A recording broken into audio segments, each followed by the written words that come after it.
I have ants crawling on me. My name is Jillian and this is Jillian Camps, Arizona, and today we're just going to be talking about the get me in the face. Today we're going to be talking about the Osprey Tempest 40-liter pack.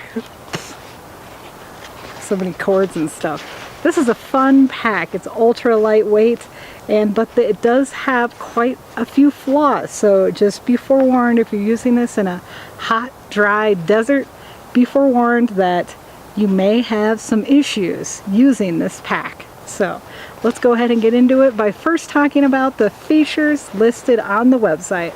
According to the Osprey website, it says simpler is often better. If you prefer going light and moving fast in the woods, trust me, this pack is ultra light. Mountains and beyond, the Tempest 40 is the pack for you. 40 liters of capacity is perfect for committing day hikes and lightweight multi-day trips.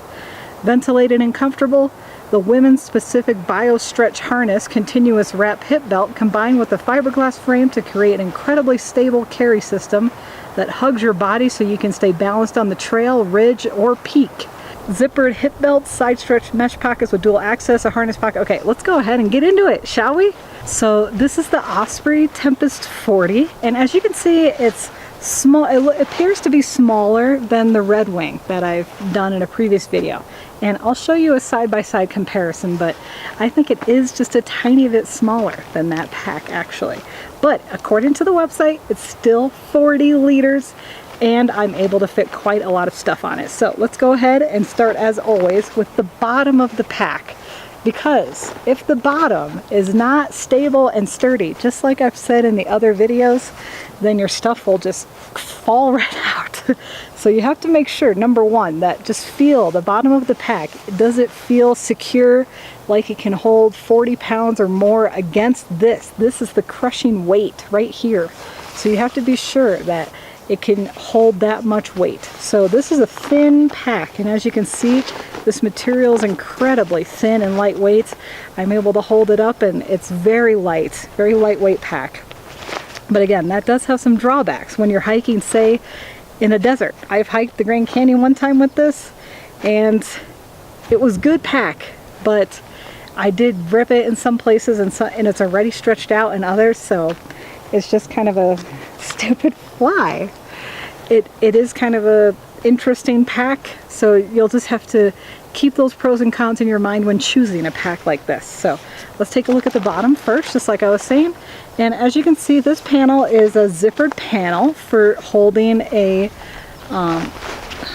sleeping bag. So this is called a sleeping bag access panel. And what you do is you just unzipper it in order to fit a sleeping bag in here. And it is clipped as well. So you just unclip these two clips here, and then you can unzipper it.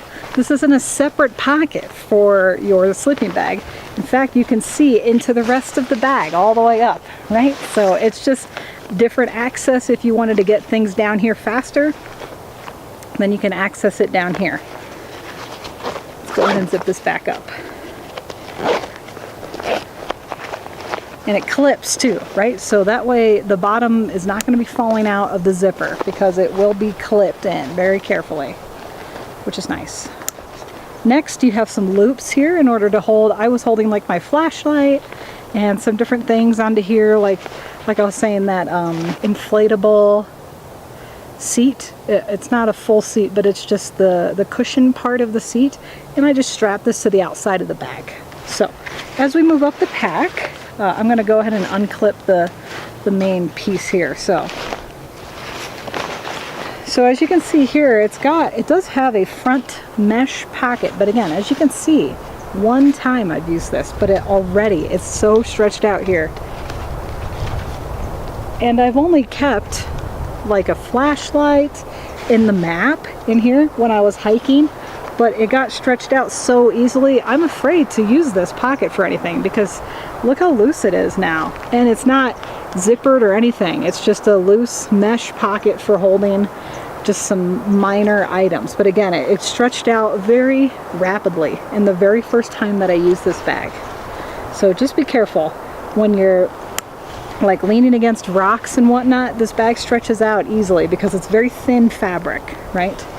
So let's go to the main. Again, it doesn't have a lot of pockets, right? It's just got this mesh pocket and this is access to the main panel. So it's got this mesh pocket and it's got two long side pockets down here that can fit your poles or water bottles on both sides.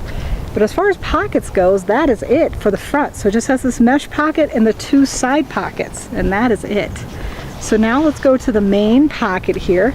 Now, unlike the Red Wing, which uses a giant zippered pocket here, this has a pull tie, right? So it pulls and you clip it in order to clip it close. So you unclipped it, and now you just pull on this in order to loosen the cinch. And now here is the main thing. So as you can see, there's no additional pockets in here. So you can see straight to the bottom where this pocket is for the sleeping bag pocket, but it's not separate, right? There's no additional zipper to, maybe you could get your sleeping bag wet or something like that. There's no additional zipper lining to separate this pocket from the rest of the bag. It's all just one bag. So as you can see, all the way down, it's very big. And you know what? This does hold a lot, right? I've got just my arm in it, but again, you can hold easily 40 liters worth of stuff. And then you just have this front pocket here. So this is a very popular design where the front flap just kind of flaps over and you clip it down here in order to clip the pocket closed. And it's got two different pockets. So it's got an inner pocket here, and this is the one that I use for all my trash. So I just use this little secret pocket underneath the hood in order to put all my trash in there. It's cushioned and it's contained so that everything smelly can kind of go in here. And then I use this main pocket for like more snacks in here. So this is a much bigger pocket as opposed to the one underneath. But again, don't forget, they're just two different sides to the same top. So there's no, so if you fill up this, don't be surprised if you can't get anything in here, because this will be jam-packed, right? So just use caution when trying to use both of these pockets, because they're all the same lining, pretty much. And now let's go to the back where I can show you where I ripped it. So as you can see here, where the top pocket, oh, and that's the other thing too. As you can see, there's no liner for your H2O in here. It actually goes in the back. This is another popular design feature. You put it in the back between the backing and the start of the bag, so that it's totally separate from your back and totally separate from the bag. That way, in case it pops or it leaks, you know, it works. I kind of like this design better. It crushes the camelback in here, because if you have this whole thing filled and you're trying to squeeze a 3 liter into here, you know, it's hard to push it in and not have it crushed and squirt water everywhere. So it does have a little loop here in order to catch it on. That way it doesn't fold in on itself as you're hiking and you're drinking water and it's lessening water. So it does have, so on the back here, as you can see, the this top flap here kind of clips to the back, right, via these little blue straps. And as you can see, after one use only, this blue strap has already started to rip a little bit there. I don't know if you can see that. So that's kind of unfortunate. But it does have a very nice airflow backing. This is complete mesh here.